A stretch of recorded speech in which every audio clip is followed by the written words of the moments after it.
प्रिय विद्यार्थियों, नमस्कार। गायत्री कॉलेज हंसोर के यूट्यूब चैनल में आपका स्वागत है। आज हम पढ़ेंगे क्लास जनरल बीएससी और बीएससी बीएड प्रथम वर्ष के सब्जेक्ट बॉटनी का एक टॉपिक। इससे पूर्व बॉटनी से संबंधित कई टॉपिक्स के लेक्चरर इस यूट्यूब चैनल पर अपलोड किए जा चुके हैं। आप इनका बार बार अवलोकन करते रहिए। ब्रायोफाइट्स के एंथोसिरोस से संबंधित कुल 3 वीडियोज़ अपलोड किए जा चुके हैं, जिसमें 2 वीडियोज़ एंथोसिरोस की संरचना, थैलस की संरचना और उसके जनन से संबंधित है, और 2 अन्य वीडियो क्लास एंथोसिरोटॉप्सिडा के सामान्य लक्षण और वर्गीकरण से संबंधित है। इसी प्रकार का एक और लेक्चरर्स जिसमें आज हम डिस्कस कर रहे हैं एंथोसिरोस की बंधुताएं का वीडियो भी इस YouTube चैनल पर अपलोड किया जा रहा है। विद्यार्थियों, एंथोसिरोस एक ऐसा ब्रायोफाइट्स है जिसमें पाए जाने वाले लक्षणों के आधार पर वैज्ञानिकों में ये मतभेद है कि ये क्लास हिपेटकॉप्सिडा में रखी जाए या ब्रायोफिडा में, और अंततः इसके लक्षणों के आधार पर उसको अलग क्लास एंथोसिरोटॉप्सिडा में रखा गया, क्योंकि एंथोसिरोस में ऐसे कई लक्षण होते हैं जो एल्गी, लीवरवर्ट्स, मोसेस और टेरिडोफाइटा के समान रखा जाता है। इसलिए एग्ज़ाम की दृष्टि से ये टॉपिक इम्पोर्टेंट है। हमें ये पढ़ना चाहिए कि ऐसे कौन कौन से लक्षण होते हैं जो इसको एल्गी से भी समानता दर्शाता है, लीवरवर्ट से दर्शाता है, मोसेस से दर्शाता है और टेरिडोफाइटा से। अर्थात 3 डिवीजन एल्गी, ब्रायोफाइटा और टेरिडोफाइटा से इसके लक्षण समान प्रदर्शित होते हैं। तो सबसे पहले हम देखते हैं कि एल्गी से समानताएं क्या होती है। एल्गी से समानताएं देखने के लिए हमें सबसे पहले देखना कि एल्गी के अंदर ऐसा क्या होता है। तो एल्गी तंतुओं संरचना या फिलामेंटस एल्गी संरचना होती है। थैला प्लांट बॉडी होती है। उसकी प्रत्येक कोशिका के अंदर क्लोरोप्लास्ट पाया जाता है। क्लोरोप्लास्ट के साथ में पायरिनोइड्स प्रेजेंट होते हैं। इसके एल्गी में पाए जाने वाले पूर्णद्रव्य कसाभिक होते हैं। कसाभिका 2 प्रकार की हो सकती है, प्रतोद प्रकार की हो सकती है या फिर वो कुर्स प्रकार की हो सकती है, टिंशल या वेवलेस प्रकार की। और निषेचन के लिए जल की आवश्यकता होती है। ये सामान्य लक्षण एल्गी के भी है। तो एंथोसिरोस के अंदर भी क्या ये लक्षण पाए जाते हैं? तो इसके लिए पहला पॉइंट कि एंथोसिरोस की थैलस की प्रत्येक कोशिका क्लोरोप्लास्ट युक्त होती है, जो कि एल्गी के समान है। हालांकि एल्गी में कई प्रकार के क्लोरोप्लास्ट आकृति के आधार पर पाए जाते हैं, लेकिन एंथोसिरोस में केवल एक ही प्रकार का डिस्कॉइड प्रकार का क्लोरोप्लास्ट पाया जाता है। सेकंड नंबर, एंथोसिरोस की प्रत्येक कोशिका में पायरिनोइड्स पाया जाता है, जबकि ब्रायोफाइटा के किसी अन्य जीनस के अंदर इस प्रकार की संरचना नहीं मिलती। थैलस की आकृति और इसका शाखन प्रवृत्ति प्रेसियोला नामक एल्गी के समान होता है। हालांकि एंथोसिरोस हिपेटकॉप्सिडा के समान द्विभाजन शाखन प्रदर्शित नहीं करता, लेकिन फिर भी कभी कभी वो शाखित होता है तो वो प्रेसियोला एल्गी के समान होता है। एंथोसिरोस के नर युग्मक एल्गी के समान द्विकशाभिक होता है। दोनों कशाभिका समान प्रकार की होती है और कशाभिकाएं प्रतोद प्रकार की, अर्थात उस कशाभिकाओं पर इस प्रकार के रोमिल मेस्टिगोमिनिमा नहीं पाए जाते हैं। यह संरचना भी एल्गी के समान है। एल्गी और एंथोसिरोस दोनों में ही लैंगिक जनन की प्रक्रिया में निषेचन हेतु जल की आवश्यकता होती है, क्योंकि एंथ्रीडियम से निकलने वाले पुंगड़ों जल के माध्यम से तैरते हुए अंडदानी या आर्किगोनियम तक पहुँचते हैं। यदि शैवाल है तो अंडदानी, और यदि एंथोसिरोस है या ब्रायोफाइटा तो वो आर्किगोनियम होती है। इसके बीच में जो मीडियम का कार्य करता है वो होता है जल। दोनों के लिए जल की आवश्यकता होती है।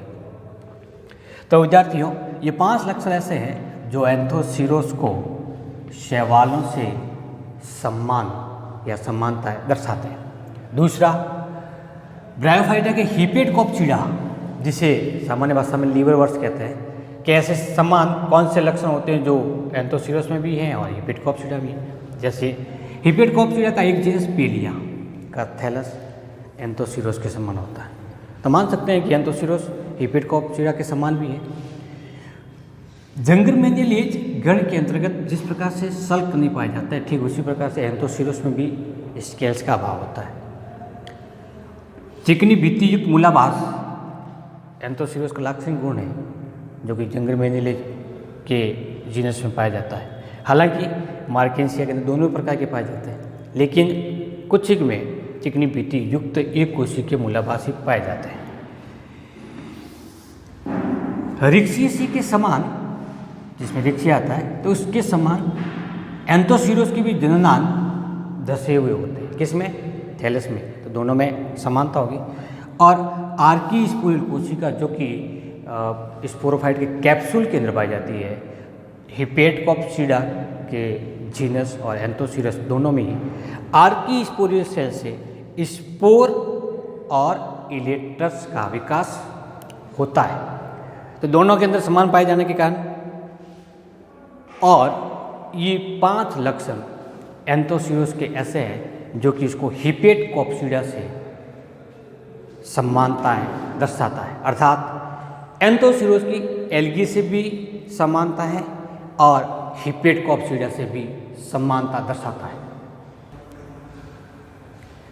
एंथोसिरस की अगली जो भिन्नता है वो ब्रायोप्सिडा से देखी जाए। ब्रायोप्सिडा मोसेस का समूह है या ब्रायोफाइटा की तीसरी क्लास, पहली हिपेटकोप्सिडा, दूसरी एंथोसिरोटोप्सिडा और तीसरी ब्रायोप्सिडा से।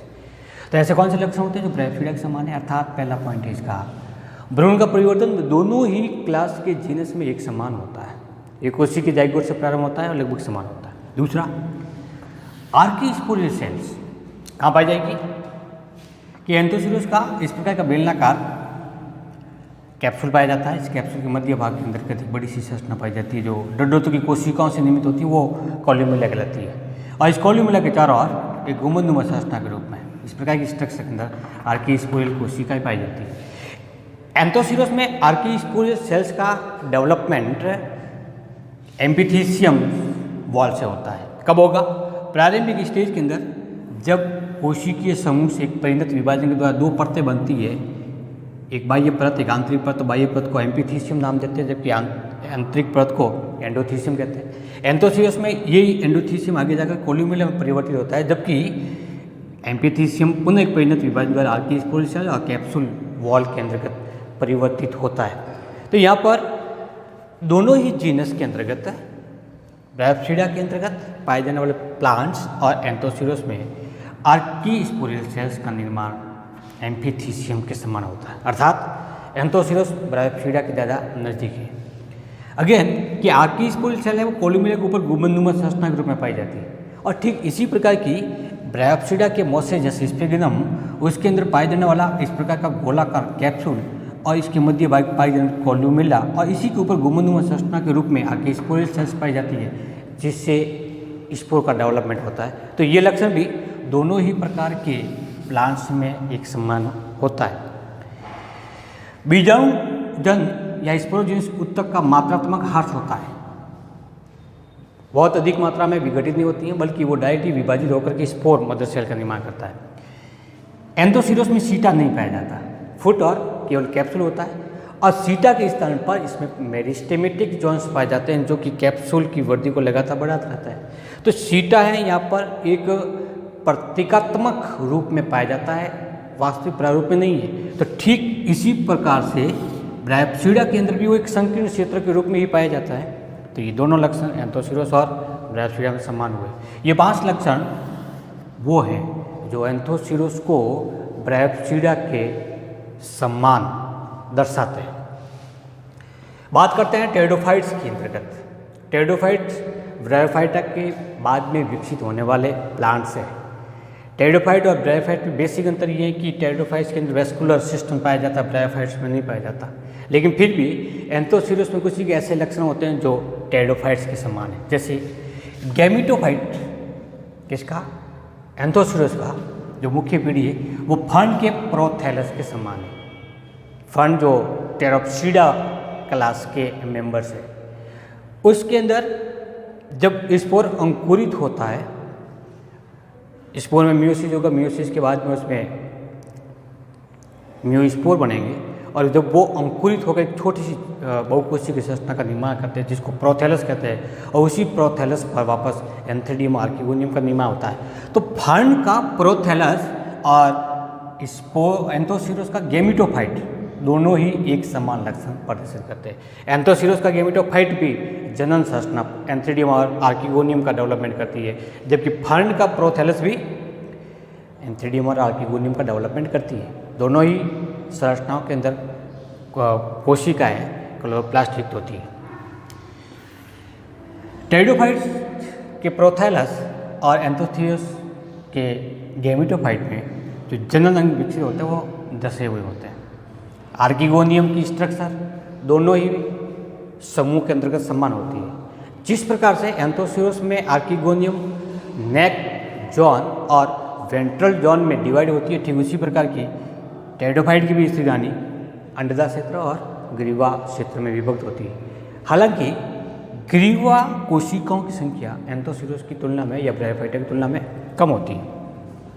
टेरिडोफाइटा का सबसे आदिम प्लांट, जिसको साइलोफाइटेल्स वर्ग के अंतर्गत रखा जाता है, में एंथोसिरोस के कैप्सूल की वॉल में जिस प्रकार से रंध्र हरितलवक पाया जाता है, वो लक्षण साइलोफाइटेल्स के समान होते हैं। स्पोरोगोनियम या स्पोरोफाइट जो कैप्सूल को मुख्य रूप से निरूपित करता है, तो एंथोसिरोस के स्पोरोगोनियम या कैप्सूल हॉर्नियोफाइटिन, अगेन एक प्रिमिटिव टेरिडोफाइट है। हॉर्नियोफाइटिन में जिस प्रकार से स्पोरेंजियम पाए जाते हैं, उस स्पोरेंजियम की स्ट्रक्चर एंथोसिरोस के स्पोरोफाइट के कैप्सूल की स्ट्रक्चर दोनों की लगभग समान होती है। तो एंथोसिरोस का कैप्सूल किसके समान है? हॉर्नियोफाइटन के स्पोरेंजियम से। इसीलिए कुछ वैज्ञानिक मानते हैं कि एंथोसिरोस टेरिडोफाइट्स की ज़्यादा नज़दीक है। विद्यार्थियों, इस प्रकार से आज के इस टॉपिक के अंतर्गत हमने एंथोसिरोस की बंधुता या समानताएं एल्गी के साथ, लिवरवर्ट के साथ, मॉसेज या ब्रायोफाइट के साथ और टेरिडोफाइट्स के साथ में पढ़ी। ये टॉपिक एग्जाम की दृष्टि से इम्पोर्टेंट है, क्योंकि कई बार एग्जाम्स के अंदर पूछा जाता है कि एंथोसिरोस की बंधुताएं का वर्णन कीजिए, तो कम से कम चारों के साथ में हमें वर्णन करना होता है, जिसमें कम से कम 4 से 5 पॉइंट लिखने होते हैं। आज के इस टॉपिक की समाप्ति पर नमस्कार।